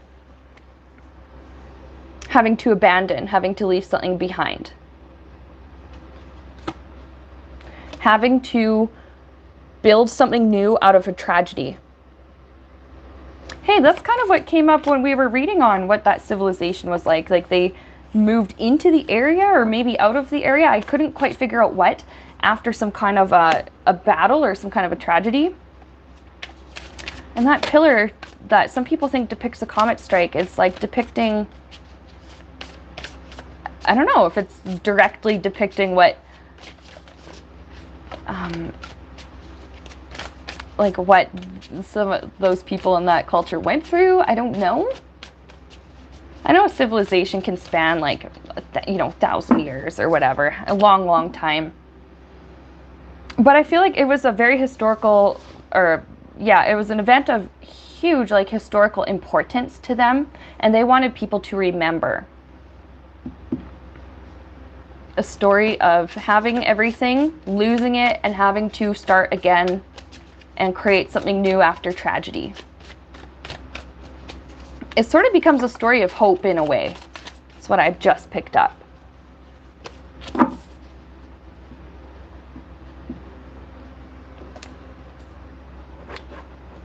I feel like this Gobleki Tepe, like it deserves almost like a video of its own, or I would love to at some point do a stream. I know Johnny and Adrian did one where we looked, and I joined, where we looked at the energy of places like Stonehenge, things like that. I really want to do this again, but I want to add Gobleki Tepe to the list. Read on the energy of the place, of the temple. I don't know too much about what this pillar is. Now the Gobleki Tepe, it's like a huge, it's in Turkey. I think it's like a temple or an observatory. I'm hearing like, I was reading all these different ways of that people have described it. But it seems to have like these giant like circular or oval rooms. There's all these different pillars with carvings, inscriptions, pictures on them. And so there was one in particular that the person who wrote the question, I think they said it was the 43rd one. I'm not too concerned about the number, but there was one that some people thought maybe depicted a devastating comet strike. And I wanted to know what the significance of that pillar telling that story was.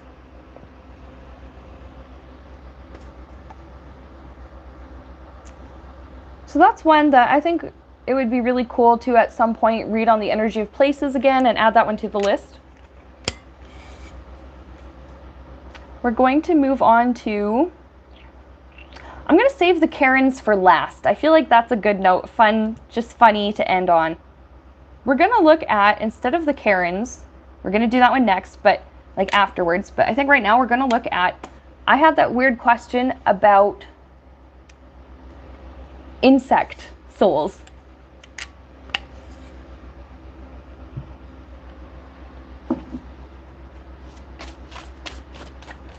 And what it's like being an insect if they have their own individual unique little souls, you know, like we do, that are all, you know how our souls, yeah, we're all one, we're all part of a collective, but the way I see it is a collective ball of energy with millions and billions of threads.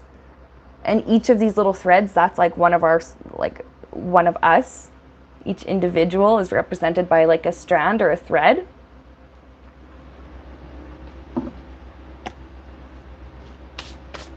So are insects like that, or is it just one collective consciousness that just happens to inhabit many bodies at the same time? What is their consciousness level like?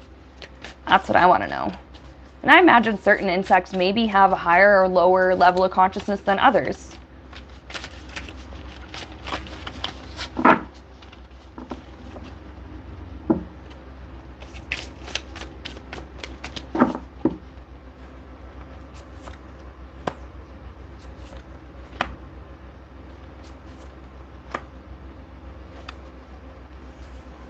Do they belong to, what is their consciousness like?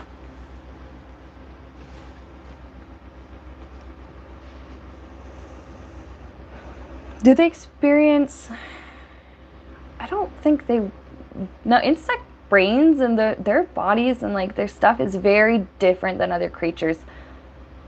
Somewhat maybe simpler, not as complex as like the brain structure of a human or a monkey or a cat or something like that.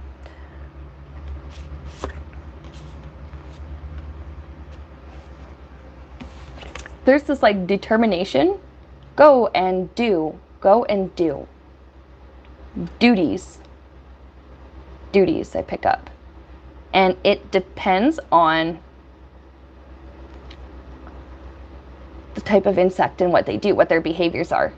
Because some I pick up, like butterflies, bees, different pollinators, they have this sense of duty. This flower, okay, now this one, okay, now this one, now we do this one, now we go back to the hive, now we do this, and that's their duty. So some bugs feel like they have a sense of duty. It's not like a feeling like we have, it's a compulsion. More like it's a compulsion.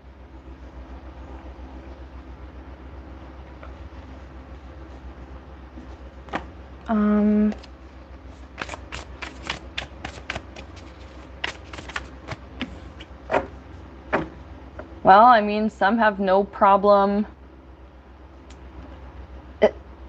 sabotaging others if it means their own survival, so they have that survival instinct.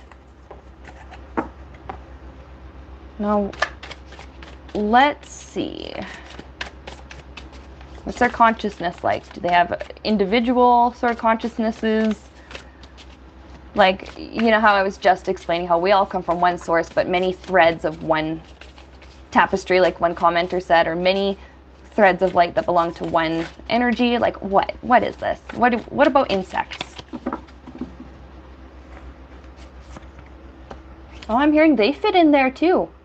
They fit in there too.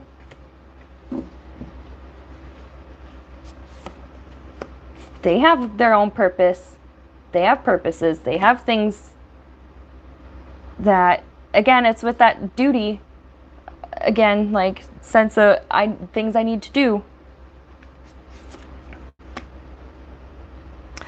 Oh.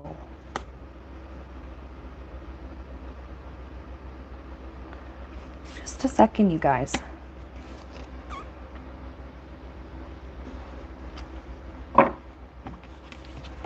There's something here with the Hierophant, with unity.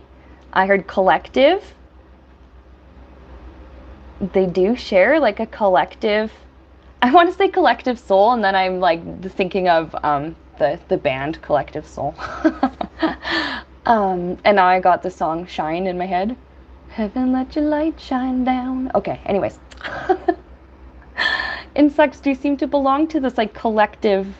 Yes, of course they do. Life. We all belong to life, to creation.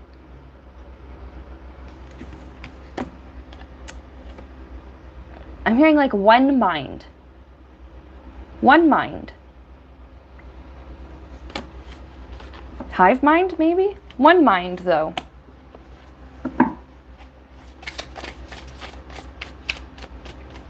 And when they're all together, they all like act in unison. Not like act in unison, but no, what is it? Like a cloud of mosquitoes I'm seeing. Yes, made up of individual mosquitoes, but they also kind of perceive themselves as cloud, as one being. We are the mosquito. We are the moth. We are the grasshopper. I don't know if they perceive, you know how us people, we kind of tend to perceive ourselves as separate beings from everyone else. I don't think bugs perceive themselves as separate beings from other bugs. There's a very much collective energy, our mind. We are the mosquito. We are the grasshopper. We are. Do they just have connections to, like just telepathic or spiritual connections to the others in their species, how they communicate? I shuffled, I swear to God, there's that friggin' Hierophant again. Collective. As a community. And Ellie says, yes, we are all connected even to the bugs, and that is true. But their consciousness feels different than people because we perceive, for me, as an example, there's two people that live in my apartment, me and my boyfriend. I'm aware of me. I can perceive me. I know my thoughts. I know my feelings. I experience my life in reality as Sienna Rose. I don't experience my life in reality as my boyfriend, my man. He experiences life in reality in his own ways. He sees things his own way. I don't know what it's like to be him and experience life as him. I only know what it's like to be me and experience life as me. But it seems that with insects, they just have this, they all experience each other's reality as if it's all their own. I hope that makes sense. Oh my goodness, it's very interesting though. It's just a collective consciousness with many tiny little bodies and wings and legs.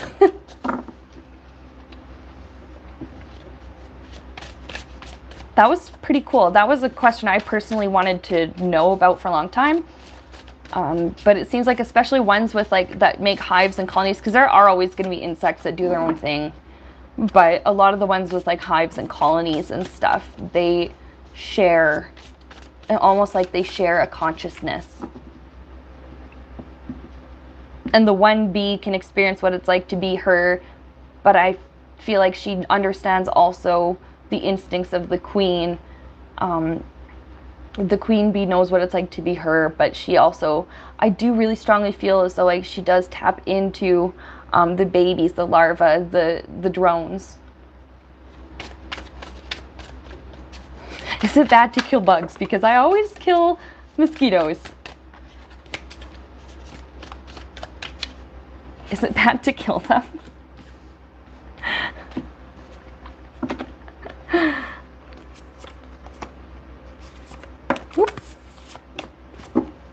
I mean, Spirit says you do what you have to do with justice.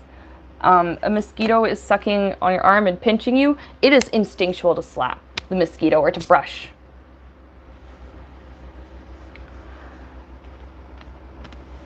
It's just more like, don't overdo it. Don't kill all of them. Don't be responsible directly or indirectly for something's like extinction in a certain area or endangerment. But, you know, if you got like a mosquito on you, like I do pick up, like it's okay. Especially certain insects that carry disease and that are poisonous and stuff. If you're just trying to protect yourself and protect your life or protect the life of somebody else, or, you know, just keep somebody else's well-being in check, like Spirit understands that. It's just the energy is like, yeah, it's okay, but just don't overdo it. they understand why we kill insects sometimes, and infestations and stuff. That's a different energy altogether. Those are times where it is okay, because it's going to ensure the well-being of the ecosystem or the other beings. Sometimes it's just life. You do what you have to do. Okay, so last one, and then I gotta hop off. What is with all the Karens? What's with all the Karens? I need to speak to your manager. I am outraged by this. There's no bologna on sale left. Oh, I am angry, you know? Like, what? What is with that? Is it a new energy out there? Honestly, I feel like no, it's not a new energy. Entitlement has always been entitlement. But, let's see.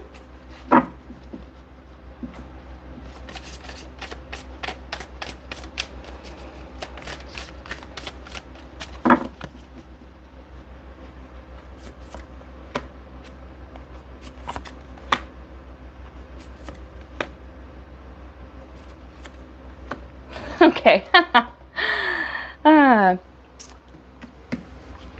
Because many people can relate to each other times where they have been hurt or had to deal with, Melinda puts it very well, narcissistic. Some Karens are narcissistic. Not all Karens are narcissists, and you know, but you would think that most narcissists are probably Karens. Like, not named Karen, but you know, the characteristic of the stereotypical Karen. Let me speak to the manager. So a lot of people can relate to having experienced had experienced like the shit end of dealing with a Karen. And it's a creative way to kind of deal with it. Deal with the many different types of challenging people out there.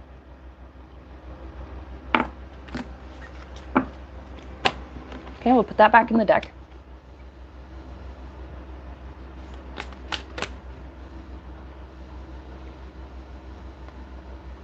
Little Sparrow says, my stepmom's a Karen. I always think Linda could have worked the same way.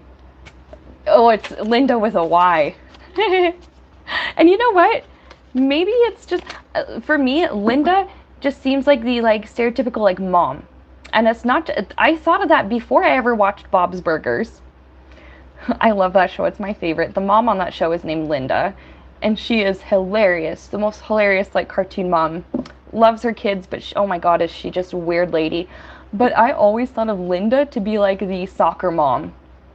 Like maybe the nice soccer mom. There's Karens and Lindas. Like Linda's the soccer mom that has no problem picking up her kids' friends, and maybe she has her kids' friends over for supper. She makes sure that she feeds them and makes sure everything is okay before she sends them back home. I always think of Linda's as the nice moms, the soccer moms, and the Karens are the rude ones. I don't know, I've always felt that. Is it a new energy out there? No, it's not. I just pick up. It's not.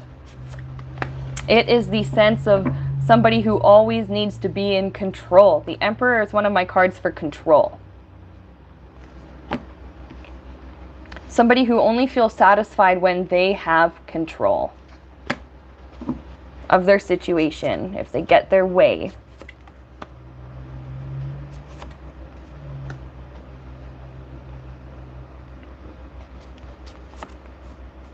Most people, now we have Queen of Cups, just moderate, kind, polite, compassionate, sensitive. There's Queen of Pentacles, secure, strong, has everything together. There's the King of Wands. He's passionate, he's creative. There's these different types of personalities, and some of these people, there's different people out there that, now look at the expressions on the faces too. It's hard to see with my front cam, but they're just calm, let things roll off their back. Some people are very good at letting things go. I think that's what is being represented here.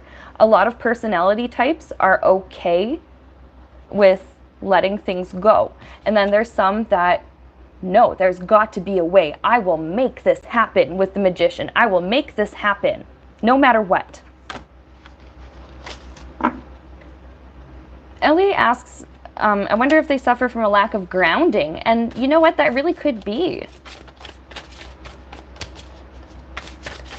Is that what causes somebody to just act that way? There's lots of reasons why some people just act like they know everything, or like they are the best, or like, you know, like they need everything to be their way. Some people just grew up in really unsteady circumstances, and Alex is saying maybe spoiled as children, and that could be. Maybe some people grew up in really insecure circumstances, and that's why they feel like they have to control everything as adults, because maybe most of their life felt out of control. There's a lot of reasons why some people act the way they do.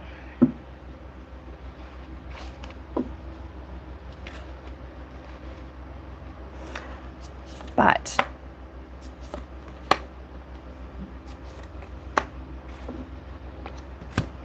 they don't care how tough it is.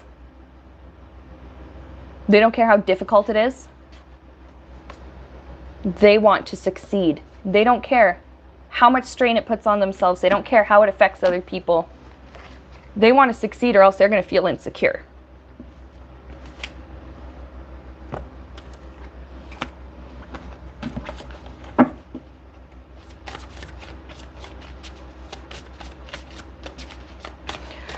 Now, some of these people, I'm hearing the spirit has such a sense of humor, and my spirit guides, oh my God, they have to have just a weird sense of humor because they've been with me all my life. Now, I heard the word reformed Karen. There are reformed Karens out there. People who maybe aren't truly narcissistic, but maybe just kind of walked the fence a little bit, maybe just due to some upbringing issues or just a lack of awareness or something. There are some that do change their ways. They realize, oh my God, I have been a total bitch, you know, or oh my God, and men too, like, oh my God, I have been an absolute, insert expletive here. This is not okay. I've had like this reality slap in the face. Maybe they lost a relationship, or their family finally just said, stop it, you know, like freaked out. Some people are reformed Karens and Chads. And what changes their perspective then? What is it that changes their perspective and changes the way they see reality?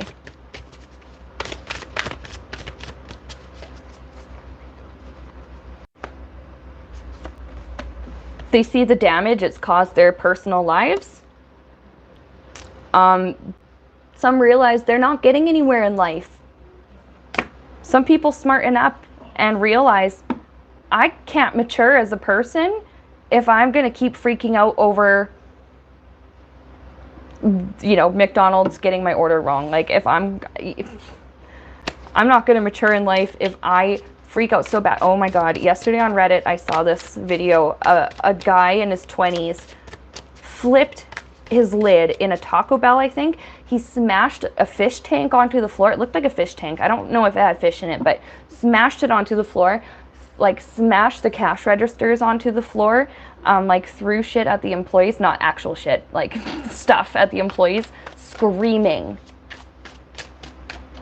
You can't mature in life if you're going to act that way in the face of a mild inconvenience. How the hell are you going to be able to deal with a life challenge if you can't deal with somebody giving you a gordita instead of a taco? You know?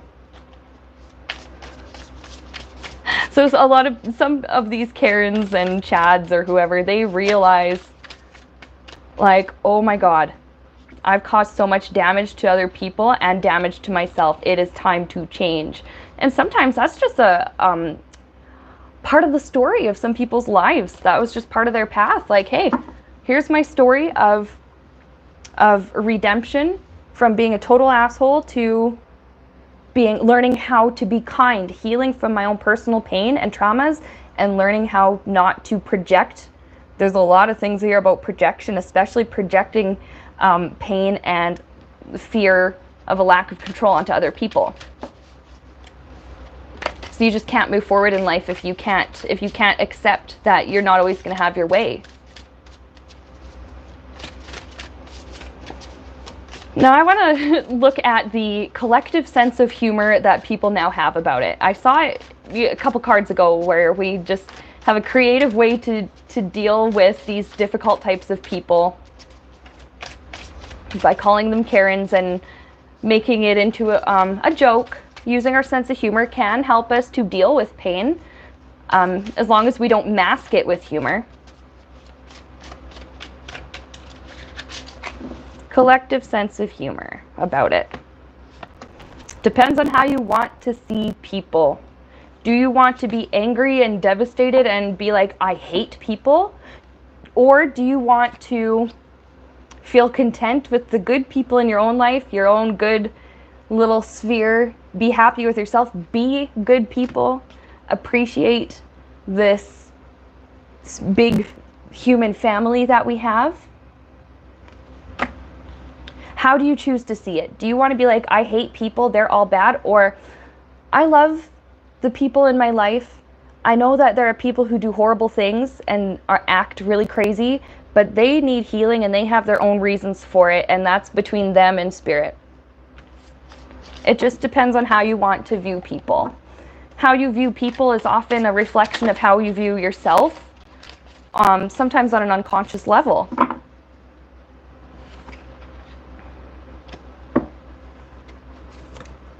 Here's what we have. Judgment card. We call people out on their BS. We don't just, nowadays, like there's some people that, sometimes, yep, there's a time to be like, you know, okay, this person that was an unacceptable thing that they said or did, but I'm going to let it roll off. I'm going to personally let it go. And then there are some times where you just have to say, that was inappropriate. No, you got to stand up for someone else, or you got to call somebody out on their stuff, especially if it's a person you love, and that's hard. A person you love is acting like a total jerk and you got to call them on it. Sometimes it's hard, but look at how this is a big figure here, calling them out. And look at these little on here. They're so much smaller than this figure.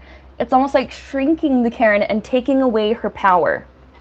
Taking away their power. When we have the sense of humor and we make it into a meme, a joke, when people act like this, they're not to be feared and respected at all. They're actually to be, well, right away I hear prayed for their healing. They obviously have their own pain. I don't want to know what it's like to be one of those people. I can't imagine. The storm that they have around them on the outside is only a fraction of what is going on inside. This is helping us to heal. Humor does help us to heal when we don't mask our pain with humor, when we use humor in addition to other healing, coping methods. And it is, Little Sparrow, you're right, it is a softer way to call those kinds of people out. And when we make it just like a funny thing, these people, they are taken less and less seriously. And we're less and less afraid of them. And maybe we're just more likely to want to stand up for ourselves, especially like people who work in retail. I have the ultimate respect for retail workers. I swear, I did my share of retail jobs and customer service and serving and bartending and grocery store and stuff like that. And I found that most people were fine. Some people, meh, were rude, whatever. Everyone has their bad days. Some people were just miserable. And it was just, I have so much respect for people who have to be around the energies of others like that all the time. As a psychic now, with some of my abilities just as open as they are, I would have a hard time going back into retail. I'm sure I could do it, but I wouldn't necessarily want to. So yeah, that's what I have for weird questions today, you guys. Please keep in mind that for those of you who are either just joining now or you're watching this, I don't know, in the future, you plan to rewatch this in the future, I will add timestamps. It takes me some time to do it. These streams, the longer they are, the longer it sometimes takes to process them when I finish them, so that you can play it back. So I'm going to try and remember to add the timestamps. I'll do it as soon as I'm able, but sometimes I get comments being like, where's the timestamps? How can I skip? This is really boring. And I totally get that. You don't have to sit through the first like 10 minutes of my streams if you're just playing it back. I will put timestamps for you, okay? I just really wanted to make that clear. Some people were kind of wondering about that. And with that, you guys, thank you so much for watching, for supporting me in all the different ways that you do. Remember to like and subscribe to Sienna Rose Metaphysical, especially if you're new and you really liked this stream today. I do weird questions once a month. Feel free to ask me anytime throughout the month, whenever you want, any weird questions that you do have. Hit that thumbs up if you enjoyed the stream. Hit that thumbs up if you like my videos. Hit that notifications bell, that little bell icon, and you'll find out every time that I go live or do something new on my channel. So with that, you guys, thank you so much. This was amazing and exciting. You guys have a great weekend, and I'll see you in my next upload.